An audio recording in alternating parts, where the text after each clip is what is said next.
Okay, we're recording you said? Yes. Okay, thank you. All right, then. Good afternoon, everyone, and welcome to the Board of Barbering and Cosmetology meeting. Before the meeting is called to order, we're going to play a short video to explain the procedures for this meeting and to explain how members of the public can participate and interact with board members. Welcome to the Professional and Vocational Licensing Virtual Board Meeting. Momentarily, the chair will take a roll call, explain any specific rules for this particular board, and then move to public comment. The name of the board member will appear on the bottom left-hand corner of your screen. For instance, this is board member Y, and this is board member E. Public testimony will be accepted at the beginning of the meeting and before each agenda item. You can indicate that you are ready to testify by clicking on the Raise Hand button being circled by the mouse on your screen now. At the appropriate time, the board will recognize you to speak and ask you to unmute your mic as shown here. Again, public testimony will be accepted at the beginning of the meeting and before each agenda item. Public attendees will not be able to unmute their microphone until recognized by the board. Public attendees who are recognized to testify will be asked to identify themselves by name and their affiliated organization if applicable. Please mute your microphone when you are finished speaking as a courtesy to others and members of the board. Public attendees will not be able to unmute themselves after the testimony is completed unless recognized again after raising their hand. At some point during the meeting, the board may choose to move into executive session. When the board moves into executive session, the board members' microphones and video feeds will be turned off, and a similar screen as you see now will be displayed. When the board returns from executive session, their microphones will be turned on as well as their video cameras. Welcome again to the Professional and Vocational Licensing Virtual Board Meeting. At this time, the chair will call the meeting to order and take a roll call, as well as explain any additional rules that may be specific to this board. Aloha, everyone. To view the meeting and to provide live oral testimony, please use the link at the top of the agenda. You will be asked to enter your name. The board requests that you enter your full name, but you may use a pseudonym or an other identifier if you wish to remain anonymous. You will also be asked for an email address. You may fill in the field with any entry in an email format. Example would be name@email.com. Your microphone will be automatically muted when the chairperson asks for public testimony. You may click to raise the raise hand button found on your Zoom screen to indicate that you wish to testify about the agenda item. The chairperson will individually enable each testifier to unmute their microphone. When recognized by the chairperson, please unmute your microphone before speaking and mute your microphone after you finish. If you cannot get internet access, you may get audio only access by calling the Zoom phone number listed at the top of the agenda. Upon dialing the number, you will be prompted to enter the meeting ID, which is also listed at the top of the agenda. After entering the meeting ID, you will be asked to either enter your panelist number or wait to be admitted into the meeting. You will not have a panelist number, so please wait until you're admitted into the meeting. When the chairperson asks for public testimony, you may indicate that you want to testify by entering asterisk and then 9 on your phone keypad. After entering asterisk and the 9, a voice prompt will let you know that the host of the meeting has been notified. When recognized by the chairperson, you may unmute yourself by pressing asterisk and then 6 on your phone. A voice prompt will let you know that you are unmuted. Once you are finished speaking, please enter asterisk and then 6 again to unmute yourself. For both internet and phone access when testifying, you will be asked to identify yourself and the organization, if any, that you represent. Each testifier will be limited to 5 minutes of testimony per agenda item. If connection of the meeting is lost for more than 30 minutes, the meeting will be continued on a specified date and time. This information will be provided on the board's website. Okay, I will now take roll call. Members, when I call your name, please respond with present or here. And if you are joining us remotely, indicate that if there is anyone with you at your location. Les Murata, Vice Chair. You're muted, Les.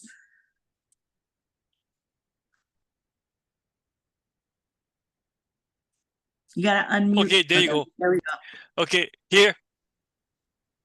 Are Is there you, anyone Oh, with you? Les Murata here. is anyone with you? No, no one. Okay. Michael Basta Jr., license Here. member. And I am alone. Ashley oh my God, Cornelio, licensed member. Here, and I am alone.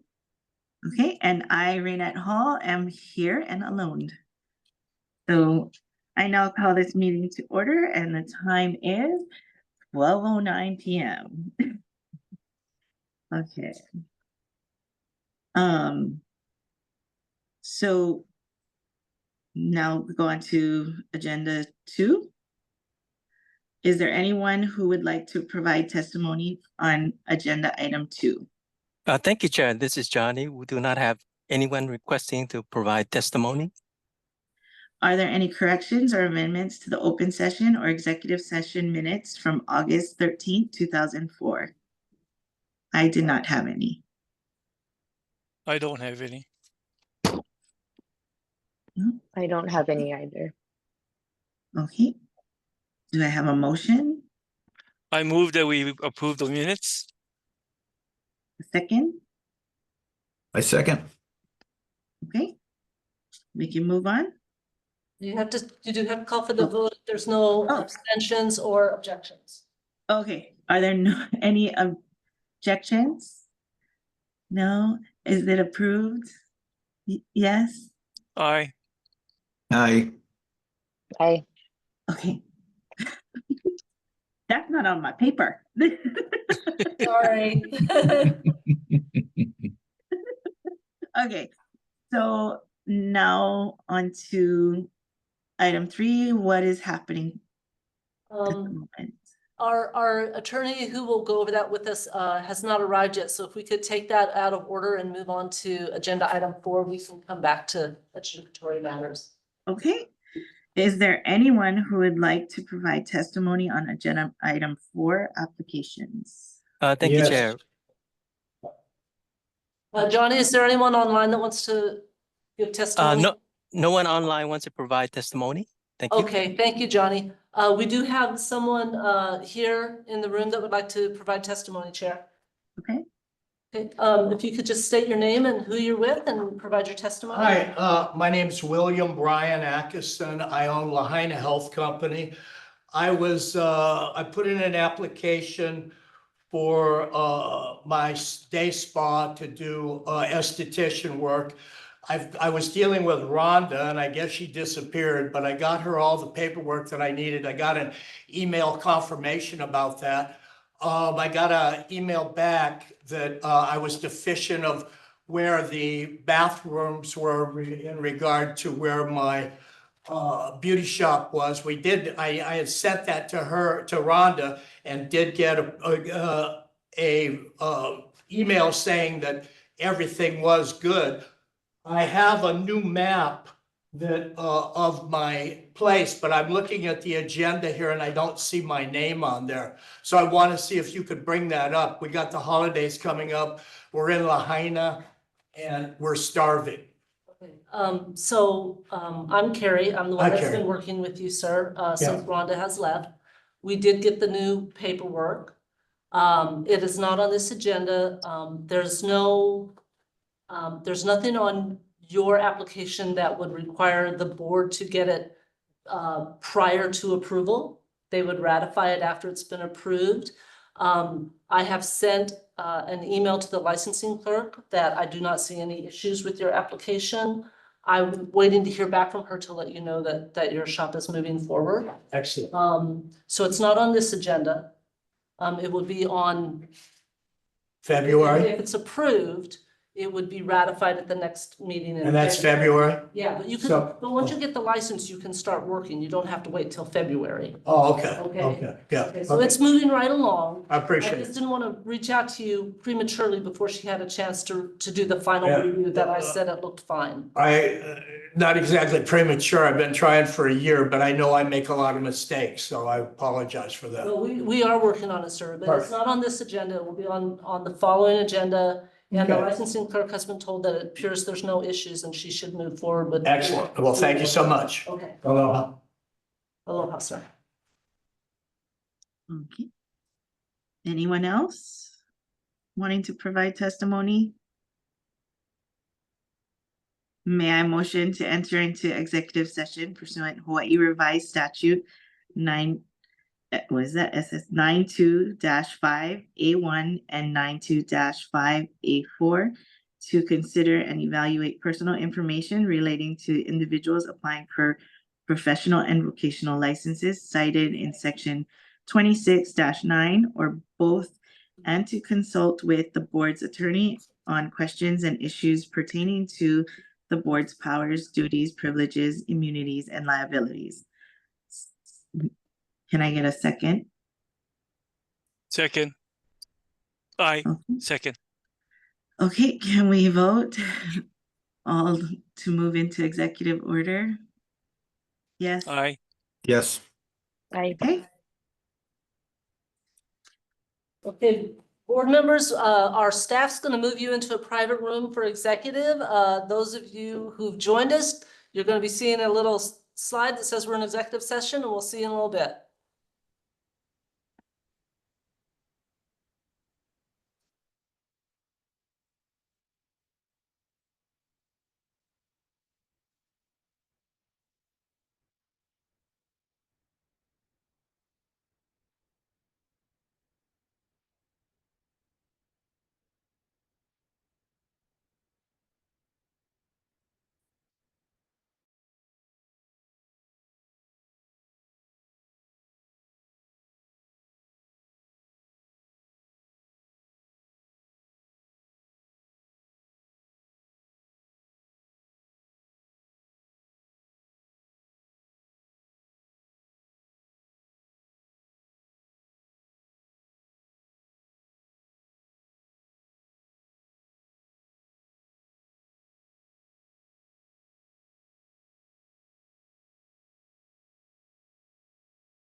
Okay, sorry, my thing wouldn't let me unmute.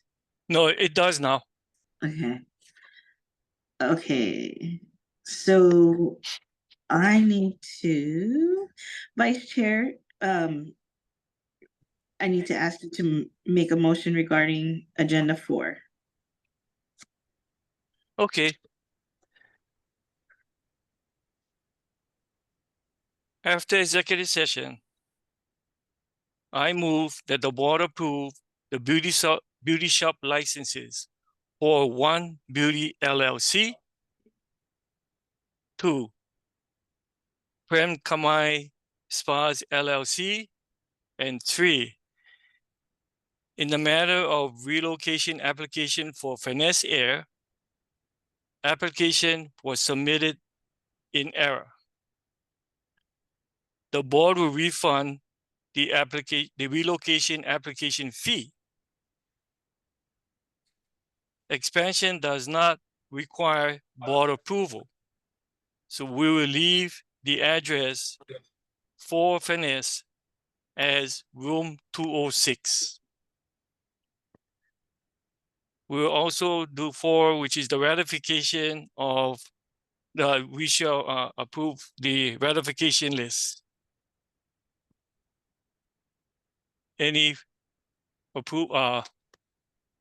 any motion? I second the motion. Okay, Okay, so it's we been moved and approved. can we vote to approve? Oh yeah, Yes, Yes. I approve. I okay. And the board will recess to discuss judiciatory matters.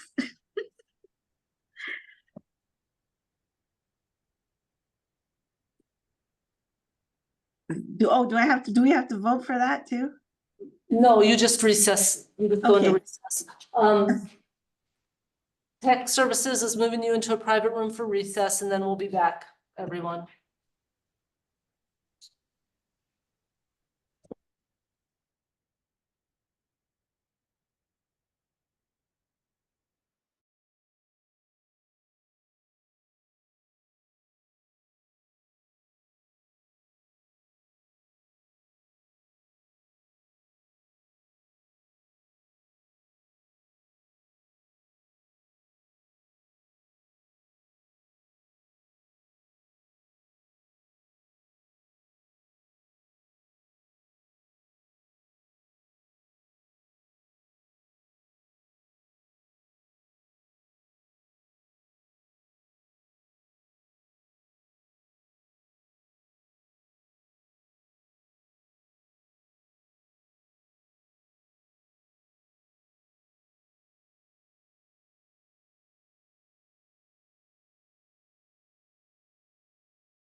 Okay, Raina, it looks like we're all here. If you want to go ahead and move us forward.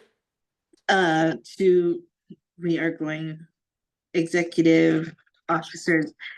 Is there anyone who would like to provide testimony on agenda 5, which is the executive officer report? Thank you, Chair. We do not have anyone requesting to provide testimony. Okey-dokey. Okay, And- great. So Chair, we only have 2 items to report on. The first would be our exam results from July, August, September, and October, except I forgot to bring October. So I will only be giving you the reports from July, August, September. Sorry about that. I got ahead of myself.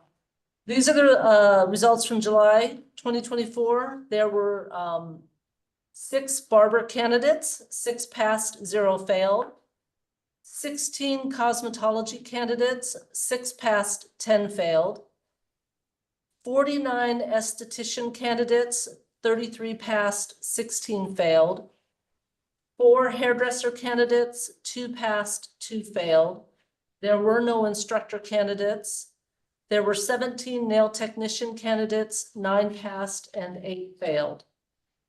In August 2024, there were 11 barber candidates, 4 passed, 7 failed. 17 cosmetology candidates, 8 passed and 9 failed. 46 esthetician candidates, 28 passed, 18 failed. 3 hairdresser candidates, 1 passed, 2 failed. There was 1 instructor candidate and the person passed. There were 7 nail technicians candidates, 3 passed, 4 failed. And for September 2024, there were 13 barber candidates, 8 passed, 5 failed. 12 cosmetology candidates, 5 passed, 7 failed.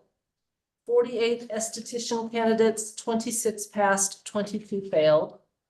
3 hairdresser candidates, 2 passed and 1 failed. There were 2 instructor candidates, both passed. There were 17 nail technician candidates, 3 passed and 14 failed. And I apologize for not having October. I'll have that next go around. The second item I have to bring before you are the 2025 meeting dates. These are subject to change, but as of right now, we will be meeting February 11, May 13, August 12, and November 18, via Zoom and in person. And that is my report. Okay, thank you. So on to the next agenda. Is there anyone who would like to provide testimony on agenda item 7A, teaching nail courses, Lorene Shirokane? Thank you, Chair. We do not have anyone requesting to provide testimony. Oh, sorry, Chair. We have a raised hand from Laureen. Okay. Hi, can you hear me? Yes, Yes. we can. Hi, my name is Lorene Shirokane. I actually have been reaching out to the board for a while now, but I would like to request a board opinion or a declaratory release about holding workshops at my licensed beauty shop. The reason why I'm interested in doing this is because since COVID, I don't know if you guys have noticed, but there have been a really large increase in people who want to DIY their nails. They can purchase them supplies very easily off of Amazon, off of very cheap websites. A lot of them come back to us with extremely damaged nails, previous infections. They're thinking they can do their own nails at home, make money on the side. They have no idea what the rules and the laws are. And so I wanted to provide some sort of workshop that will educate them and let them know that they are not allowed to do this without a license. And my class is not for licensing, obviously. But it's to educate them on where they can get further education if they do decide that they want to make money off of this. But the course itself would be to provide self-knowledge. It's for themselves, for their practice on their own nails, because there are so many people who do that recently since COVID. Let's see. I also understand that becoming an instructor and making my business a licensed school is the easiest way to go about, doing this the proper way without requesting a declaratory release. But I have found that it's very difficult. People who go into nails actually specifically want to do nails. And I have not found any teaching courses related to nail technology specifically. HCC does have some, or, they have one instructor course, but I need to be a licensed cosmetologist. But I don't know any other way to go around doing that. I will definitely seek it out, but for now, because of this increase of people thinking that they can just make money off of doing nails at home, I wanted to kind of educate them a little bit better that, hey, you can't do this, but I can teach you how to do this for yourself on your own safely, because they're not doing their nails safely. They're coming back with damaged nails, infections, and such, way worse than before COVID. So yeah, I think that's it.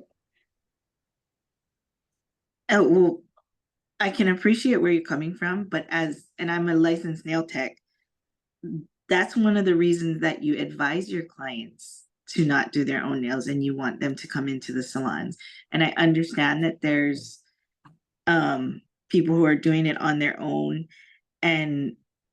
but to allow you to have what you're saying is a workshop, are you asking to do a class for these people, or is it a service for these people? You're doing a service while teaching them, or are you doing a workshop to teach a group of people who want to learn how to do their own nails?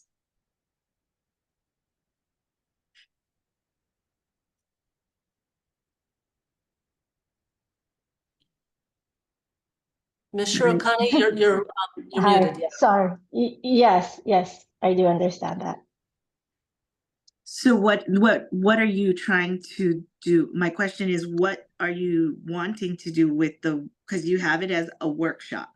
So is that where you have multiple people in your salon and you're teaching them? Or is it one person at a time that you want to help? Because as you're doing their manicure service, you can be discussing with them the benefits of coming into you and then explaining what they're doing wrong while they're doing it. But to consider it a workshop for you to teach people, you would need your instructor's license. From what you're asking, if it is a workshop, then you're having multiple people come in and take a class from you. That's what I'm getting from this. Yes. So Carrie, I don't want to go out of the spectrum of what I'm allowed to say. So this might be a good time for us to go into executive session to speak to our Deputy Attorney General. Okay. So just so I'm clear, what you are looking for is to hold workshops, which means multiple people in your salon, or even one person in your salon, and teach them specifically how to do their nails. Yes, but not for monetary gain. Well, Like they wouldn't be, they wouldn't, I would explicitly explain to them that this is not licensing you, this is not allowing you to perform nail services and anybody else, stuff like that, making sure that they know and understand. Shirokani, that's good to know that you're not going to give them false information that this is going to lead to licensure. But will you be charging people for the workshop? Will there be a fee to attend the workshop? Yes. Okay. All right. Okay. Are there any more questions before we go into executive session? Yeah, I mean, if I originally was not interested in becoming an instructor, but looking and doing research and finding out how limited nail technology education is in Hawaii, I am very interested now. But what are the routes that I can take to becoming an instructor? Because I'm only a licensed nail technician. I'm not a cosmetologist. Should I answer that now? Okay. So to become an instructor in Hawaii, you do have to attend school. And it's a 600-hour course. It teaches you how to be an instructor, the things, how to motivate students, how to evaluate students, how to lead a class. I believe on Oahu, there are 2 schools that provide instructor training and have nail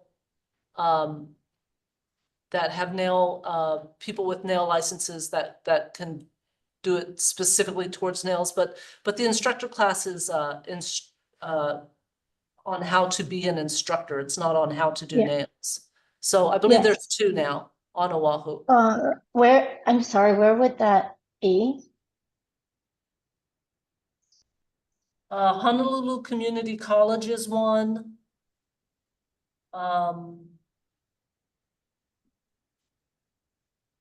I will have to go back and look at my notes at my desk. The other one, it's a newer school and I can't recall the name right off my right here on the tip of my tongue. I just can't remember it. I'd have to email you the names of those schools.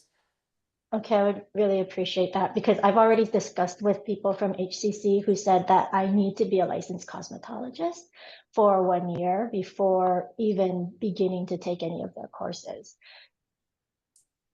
which is Have to have it be a licensed, okay, well, it depends on what their school offers. I thought they offered nail instructor courses, and if you were a licensed nail technician. yeah, I thought they did too, but they responded to me last week saying that they don't, and I would Okay, have to go and I'll go back to my desk and find that information for you.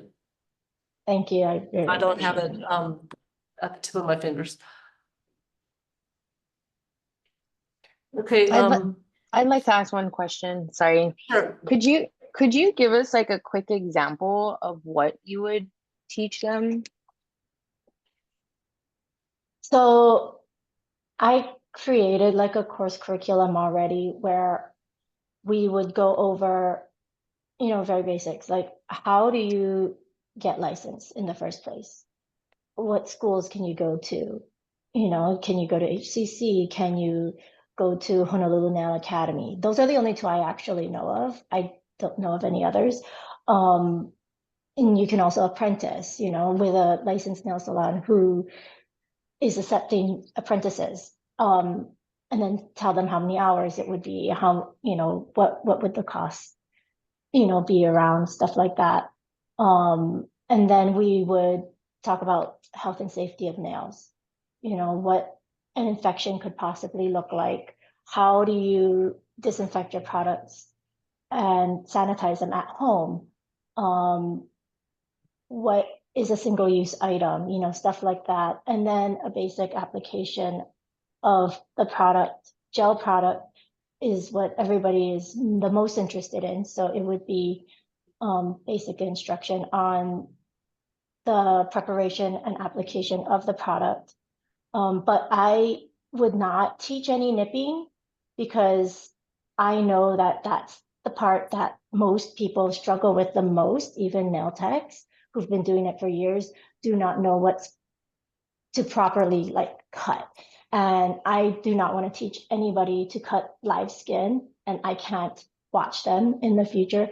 So I would not be teaching any type of cutting of live skin. But yeah, it would just be the preparation, the application, and also a really short demonstration on how to properly remove the gel instead of just peeling it off. Thank you. Mhm. Chair, before we go into executive session, another individual has their hand raised for testimony. Okay, can we allow them in?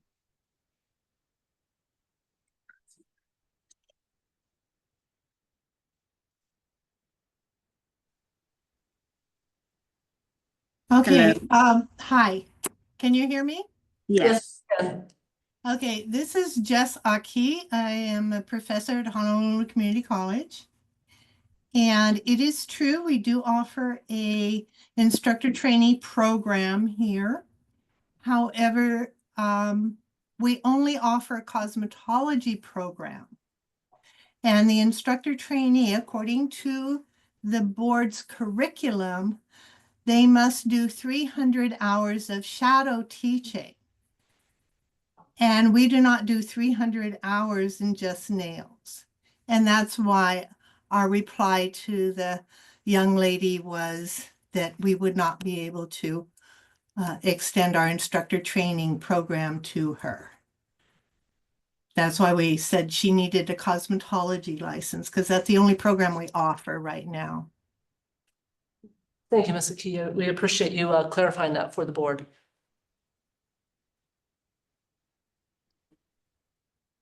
Okay.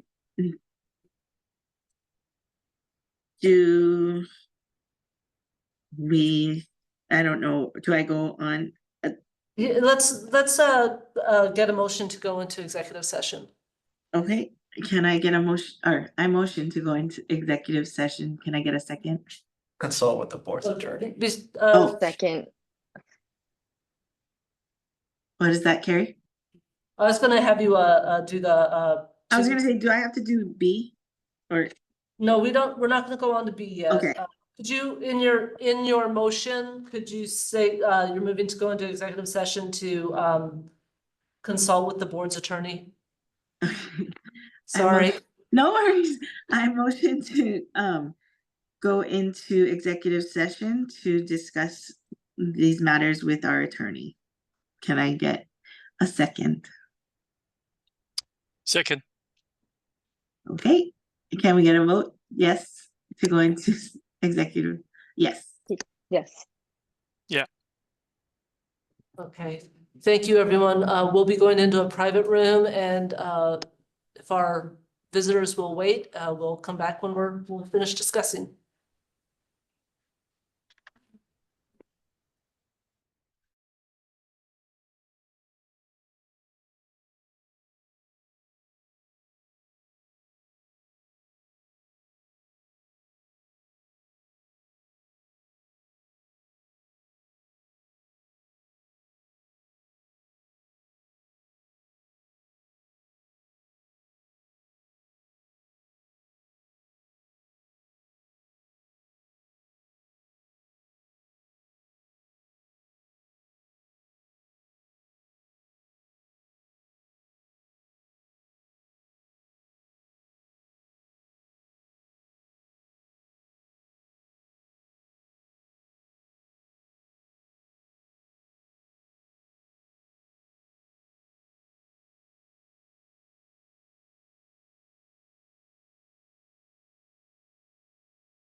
Oh, was- okay. The board has discussed this with Ms. Lorene Shirokane. The board has discussed and asked our questions, and what you're proposing does require to have an instructor's license based on 439A-3 because you will be compensated for services. Do you have any questions?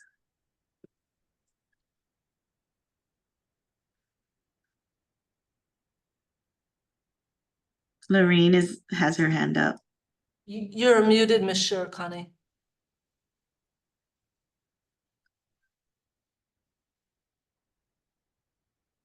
Lorene, can you take yourself off mute? Oh, there we go. Okay. Yeah, I think my main question would be, where can I go to get to become an instructor? You know, do I have to do the cosmetology route, or is there another way to become an instructor? Because the cosmetology route is very expensive, very time consuming, and I'm not going to use cosmetology license. I'm just going to have to know. I'm just going to be As I mentioned earlier, there is another school besides Honolulu Community College here on Oahu. I don't have that information with me, but I will email it to you. Okay, yeah, because I've talked to HCC and Honolulu Nail Academy, who both do not do English. So the path to becoming an instructor for nails is very tough, it seems like. And there is a large interest in nails, so it would be nice to be able to provide a little bit more options for education people in Oahu. Okay. We'll send you the school information when I get back to my desk later today or first thing tomorrow. Okay. You can try to look at Honolulu Nails and Aesthetics Academy. They might offer something for you. Oh yeah, that's fine. They're I think they were formerly known as Honolulu Nails. Okay. Okay. We're moving on. So, is there anyone who would like to provide testimony for agenda item 7B, proposal for work study program at Honolulu Community College?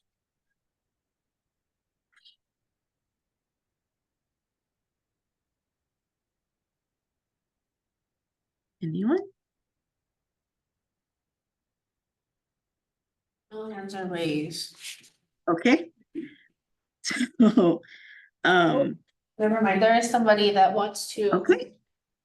Jess, Aki, you're muted. Yes. Oh, it just took me a while to find where to put the hand up, so. This work study, a lot of our programs here at Honolulu Community College, because we are more of a vocational type school, provide work study in their courses or programs. What we are proposing is that our student is still our student, and they would be on campus for 4 out of 5 days a week. And then they would go to a salon. They would sweep, wash tint bottles. They would not actually work on customers, but they would get more of an experience of knowing what a salon is really like. So we think the real world experience is very valuable for them before they go out into the field.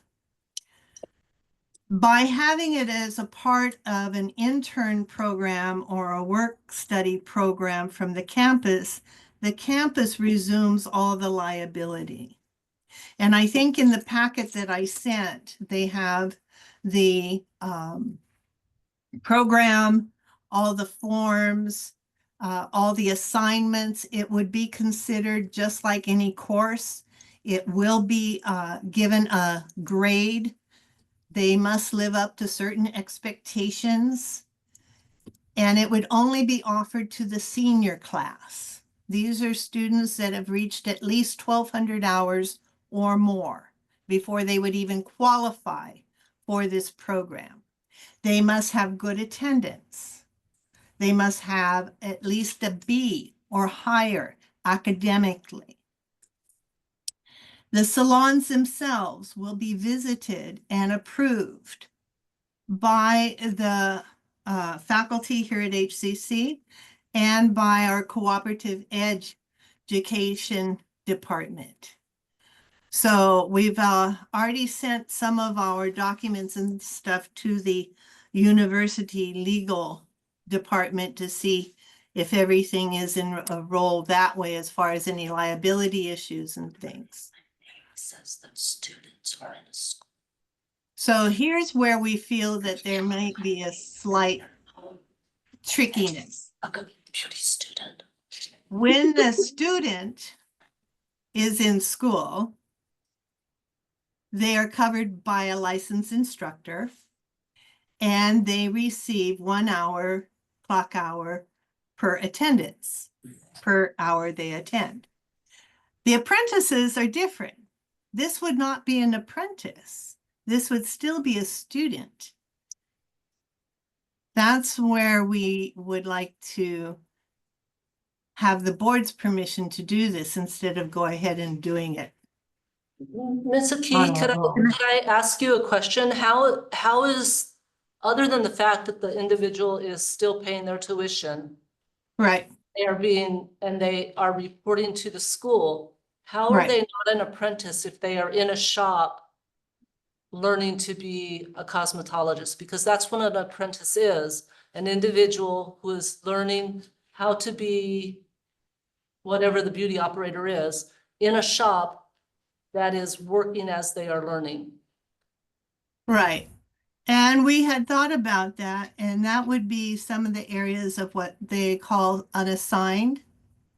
So in the beauty school curriculum, there is that 250, I think it's 250 hours of unassigned, and that area is self-study.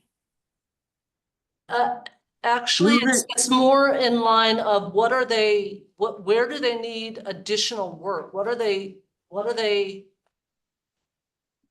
is something that the person needs more of? So they're doing really well with their hair cutting, but not so Right. well with their nails. They could use those unassigned hours to do additional nail work. Or they're Right. not doing well in shop management, so they can use those unassigned hours to do additional hours in shop management. It's not so much just, you know. I do have a question. Yes. How are you compensating the salons that are taking on these people? We're not.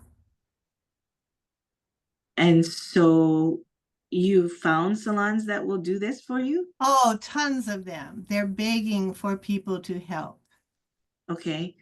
Okay, we had this program long time ago, but we didn't go through this. And that's when the old liaison of the department had retired.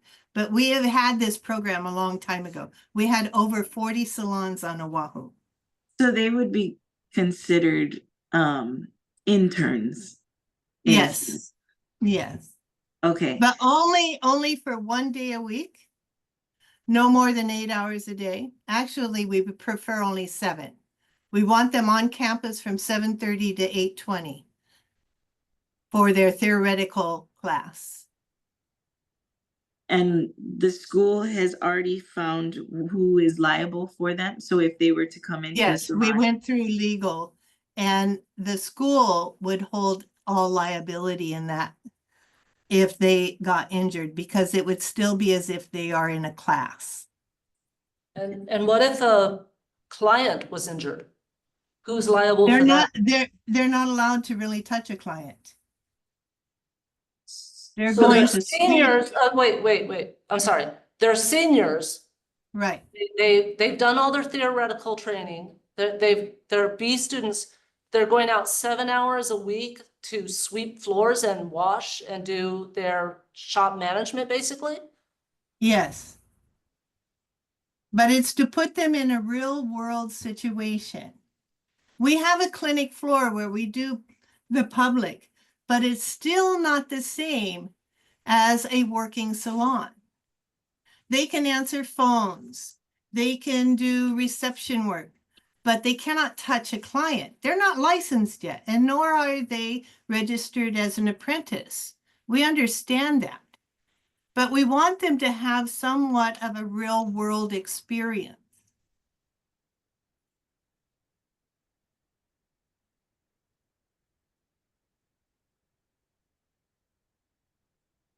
I don't know if I'm too old school, but wasn't that the whole point of the clinic floor when we were in school?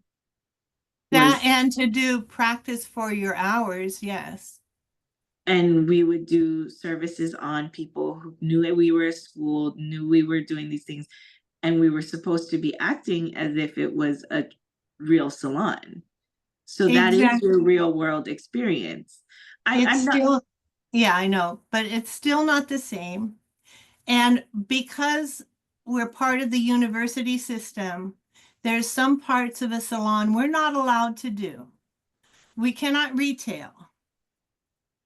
There are certain things we cannot do, and it's because it's part of the university. All retail stuff has to go through the bookstore.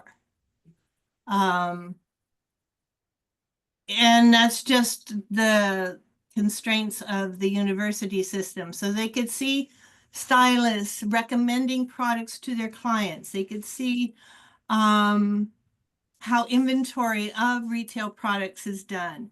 They can see areas that we cannot offer them.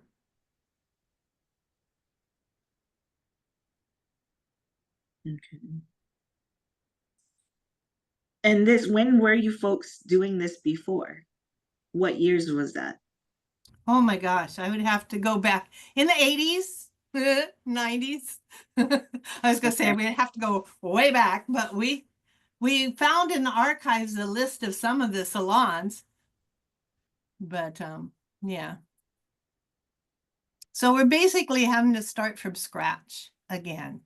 So in the 80s and 90s, we were operating under chapters 438 and chapters 439. Right. Of the Hawaii Revised Statutes. We're now under Hawaii Revised Statute 439A. 439A. Right. 439A specifically states that beauty school students are in schools. Right.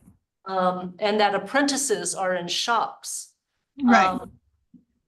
I understand that you're stating these people would not be apprentices, they would be interns, but they've left the school. They left the school property for the one day, but they are still registered as a beauty school student at the HCC campus. They still have to meet all of our criteria, particularly if they're going to go for their degree.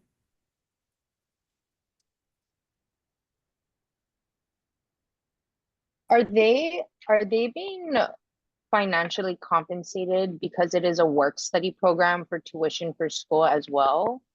No. So they're not, okay. So it's not a typical work study, it's more of an intern program. Exactly.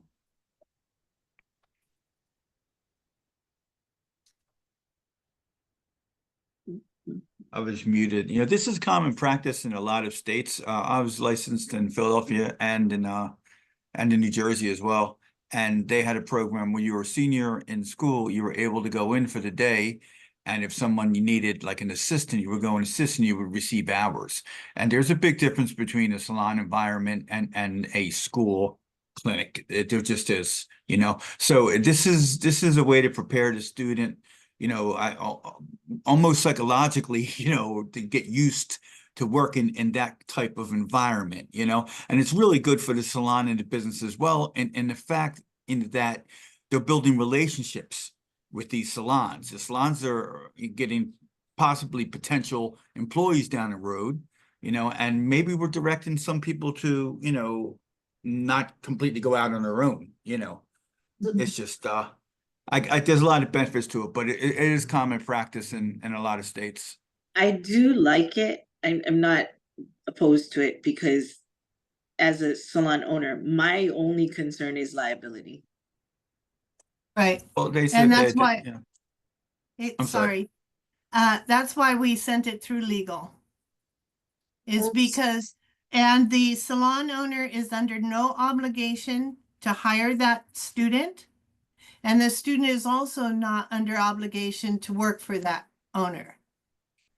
Okay.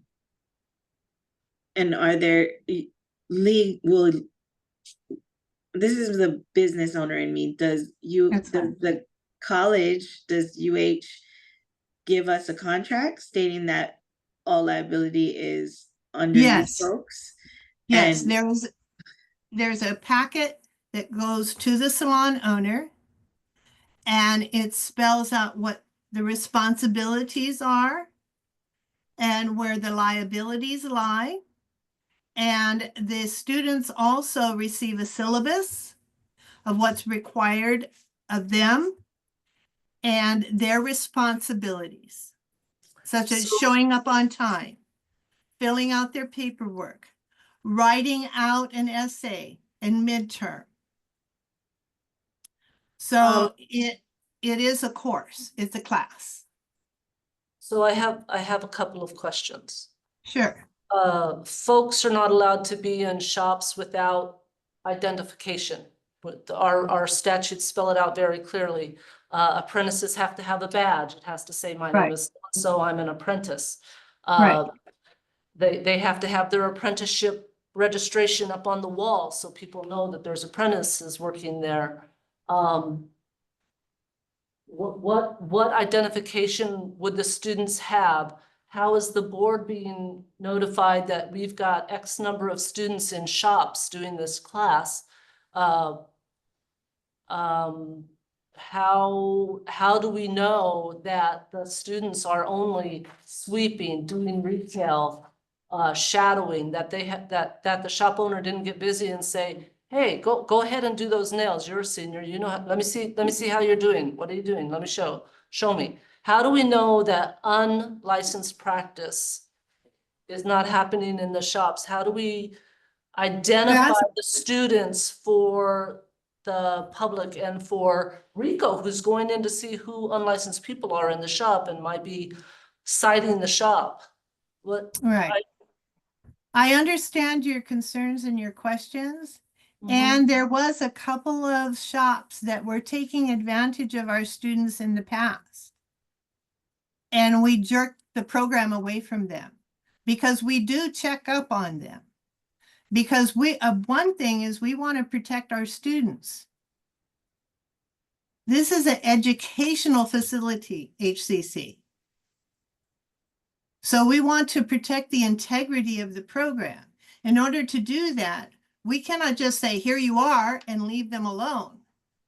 We have to check up. We have to drop in, find out what they're doing.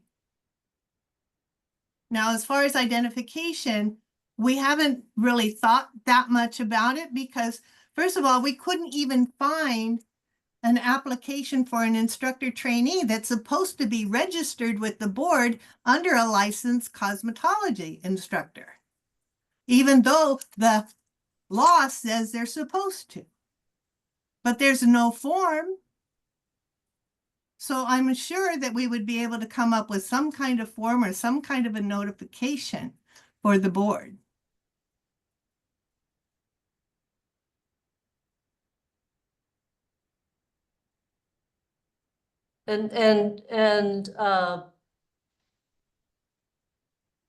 Identification or a name tag or name tag would be fine. We could have them supplied with name tags and stating that they are a student of Honolulu Community College Cosmetology Program.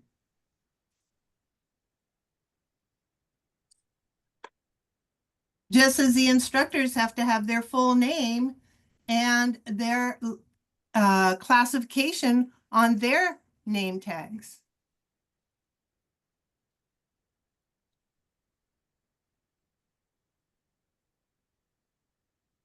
because this is new and it's unprecedented right now, a lot of these are areas that would have to be worked out. That's why we're presenting it to you. And I love this feedback. True. How are they going to be identified? Okay, we could identify them with a name tag. Secondly, is there going to be any kind of registration? There may have to be some kind of registration so you would know who they are. We have to register them in that particular class. So it would not be difficult for us to submit or to send forward the names of the students, including what we call their student ID numbers, to the board, along with the name of the salon that we are placing them in. So these are some of the areas that we could work out. And you said you've been in contact with about 40 shops that would be interested. No, in we Or- had I'm 40 sorry. shops. We had 40 shops in the past. Oh, in the past. Okay. Right. And How then would, it, no, I'm go ahead, I'm sorry. sorry. Go ahead. and it kind of got disbanded. And that's when we found out that some of the salon owners were taking advantage of our students. What I mean by taking advantage, it was clearly stated that they were not allowed to work more than 7 hours that day, a total of 8 hours, because that is in the law. And they were asking them to come in on weekends and in evenings and everything else. And that's when we jerked it. You know, and some of the students were reluctant to tell us, to be honest with you, because they loved it. But we want to make sure that the integrity of the program stays. So if this was something that was approved and implemented, how would you let shops know that this was something that they could participate in? We would have to physically talk to them and meet with them. But at the same time, if they were interested, we would set up a meeting and we would have to find out what is their program, as far as, are they a full service salon? Do they only do hair? Do they only do skin? Do they only do nails? Because again, once again, we are cosmetology, and so our students would need to be in a salon that is full service. Okay, so that's your criteria. It has to be a full service salon. Yeah, because that's our program. Yeah. Yeah, if we had a nail program or a hair program, then they could go into those areas too. But we need to stay by what their hour requirement is as a cosmetologist.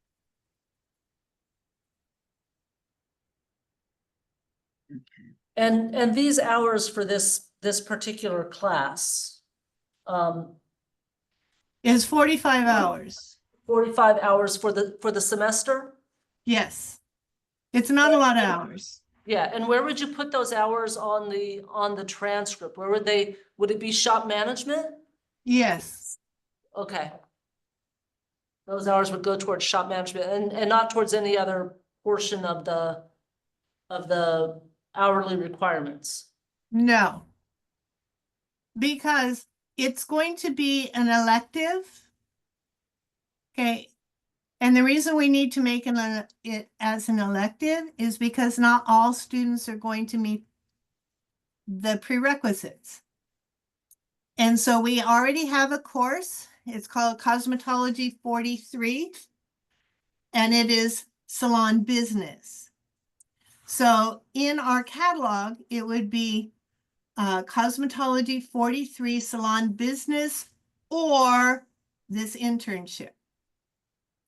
And there would be an asterisk saying, in order to take the internship, you must meet excellence in attendance, be your average. So there would be a criteria.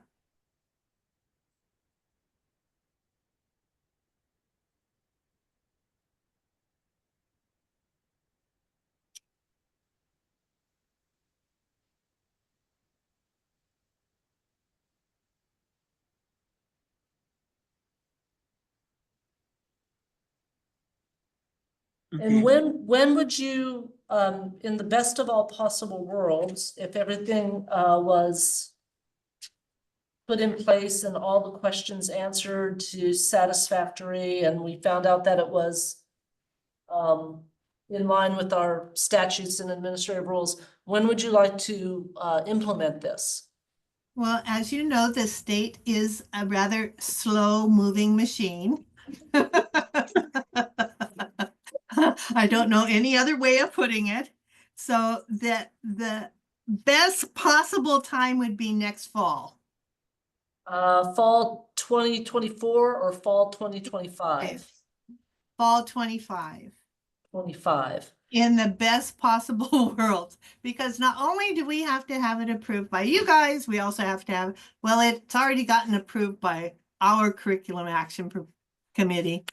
There's a lot of places it had to get approved from. So I told our dean, we're waiting for the board. Okay, well, this is something that we would have to look at in light of our statutes and rules. Right. Look very carefully at your program, and then bring it back to another board meeting for discussion with any questions that anyone might have that we've had a chance to review and find the answers for, and allow for the board a bit more time to review it. Okay. So we can try to have it back on the agenda at the February meeting. We'll get a copy of this to our DAG for his review to see if there's anything that stands out.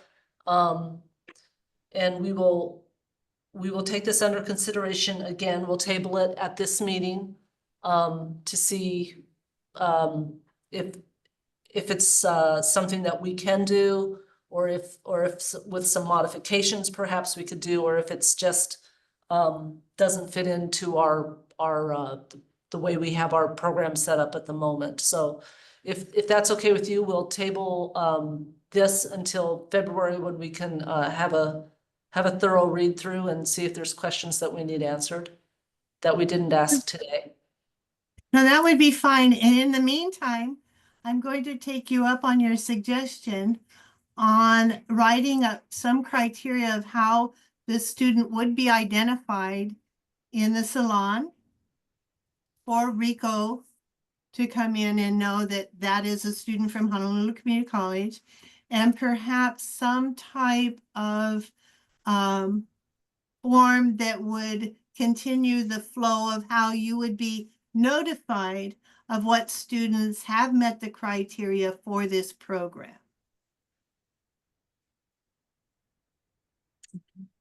Okay. Board members, I kind of like took over your meeting there for a minute. I apologize. Sorry. Do you all have any other questions for Ms. Akib before we move on to our next agenda item? No. No. I don't have any questions. Thank you for thinking of the students and the shops and how we can get people trained well to do beauty operations here in the state. We appreciate that, and we'll get this back on the agenda for February. Thank you very much. Thank you. Okay. Moving on, is there anyone who would like to provide testimony on agenda item 7C, cosmetology licensure compact model legislation? Thank you, Chair. We do not have anyone requesting to provide testimony. Okay, so Senator Kim's email asked if the board is familiar with the compact and if the board would consider implementing it. The board has discussed the compact in the past in relation to including Hawaii jurisprudence with the NIC. So the compact, as I think you all are aware, would provide people licensed here in Hawaii the opportunity to get a multi-state multi-state license, which basically allow them to work in neighboring states without getting it's more easily moving your license to another state, basically. I think it was discussed just briefly when we were looking at moving to the NIC back in 2020. I don't know if the compact itself was looked at that closely. I did provide a copy for you. The main issue I saw was, this is what I gave you as their model legislation that would need to be passed, something similar to this be passed for us to become part of the compact, should we choose to do so. They don't want much changed in this because it messes up the legality of the compact if we change it. The first issue I saw is that it's a cosmetology licensure compact. They never define cosmetology.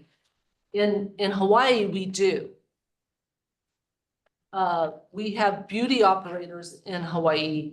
One classification is a cosmetologist. Our other beauty operators are nail technicians and hair dressers and estheticians. But the way this is worded, because they don't define a cosmetologist as anyone holding any of those licenses, this would only work for our people, for the folks licensed as cosmetologists. I don't think that would fly with the other folks. Is anybody familiar with this compact? There's only like 8 states that have signed on so far. I haven't reached out to those states yet to see how it meshes with their state laws. Or if I'm misreading that cosmetology really does include all beauty operators. I didn't want to respond back to the senator until the board had a chance to at least look at it and make comment about if it's something we'd consider, or if we just need more time to study it, or what. Well, I would consider it, only because we got a lot of people moving out of state because it's too expensive to live here. So it might be beneficial for us, for those who might need to and have been working in this industry for a while. You know, they made their living off of it, and now they got to move to the mainland. But of course, I would want to make sure, you know, if as a nail tech, I would want to make sure I'm covered under this if I had to move. That's the main concern for me, is if it's not all licensed beauty industry licenses, that would be my main concern. Right. Yeah, I'm familiar with, unfamiliar with the statute, but I think it's a great idea. I mean, having people to be able to, you know, coming in and out of state, you know, I mean, the more that we trade with each other, you know, the more it elevates our profession, because particularly here in Hawaii, because we don't have the same educational opportunity as far as advanced education. You know, on the mainland, I mean, Atlantic City, it's like every different week there's a hair convention, and there's seminars and breakout rooms and stages. We have the International Beauty Show in New York. I mean, there's this constant education. You know, we just don't have that here. But people coming into your salon from all over the place, like as guest artist, or, you know, it would open up. I think it would be great for commerce. I think it would be great for education. I think it'd be great for the profession, actually. I think it'd be great if it could be done. Okay, so I think it'd be very helpful if before our next meeting, we all read this. I'll try to reach out to the states that have signed on. There's also a video where they answered some questions, but by the time I found it, I didn't have time to watch it. It's about 1.5 hours long. So I have to break out some time in my day to actually pay attention for 1.5 hours. I'll send you all that link. So if you guys are interested, you can watch it too. It's a little bit of an older video that at the time, there was only like 3 or 4 states that had joined the compact. But, so not tremendously out of date. To give you some, hopefully answer some questions for you, answer some questions for me. Based on your input today, I will respond back to the senator that yes, the board, is aware of the compact. They need more information. But they think, in theory, it sounds like a good idea, and they're going to look into see if it's something that would be beneficial for Hawaii. But we need more information before we start moving forward. Would that board okay with me responding in that manner? Yeah. Yep. Yeah. Yeah. Okay. Yeah. Okay, great. I will send you the link to the video, and I will put this back on the agenda for February as well. If you come up with a question when you're going through the information and you're like, boy, I'd like to know about this, please send me the question. I'll get all those questions in one spot, and when I reach out to the other states, perhaps they can answer those questions, or I can reach out to the compact folks and get those answers for us, okay? Sounds good. All right, thank you so much. Okay. So do I go on to our next meeting? Certainly. So our next meeting is February 11th, 2025 at 12 p.m. And do I have to vote to adjourn, or do we have to motion? You're the chair, you can just motion us to. Okay, I motion to adjourn.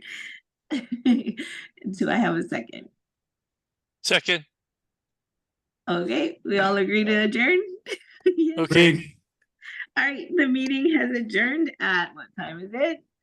2:27 p.m. Thank Happy you. holidays, everybody. Yeah, have You a too. good Have a good Thanksgiving, Thanksgiving. Christmas, and whatever. Have a good one. Thank Alrighty. you. Bye. Bye-bye. Bye.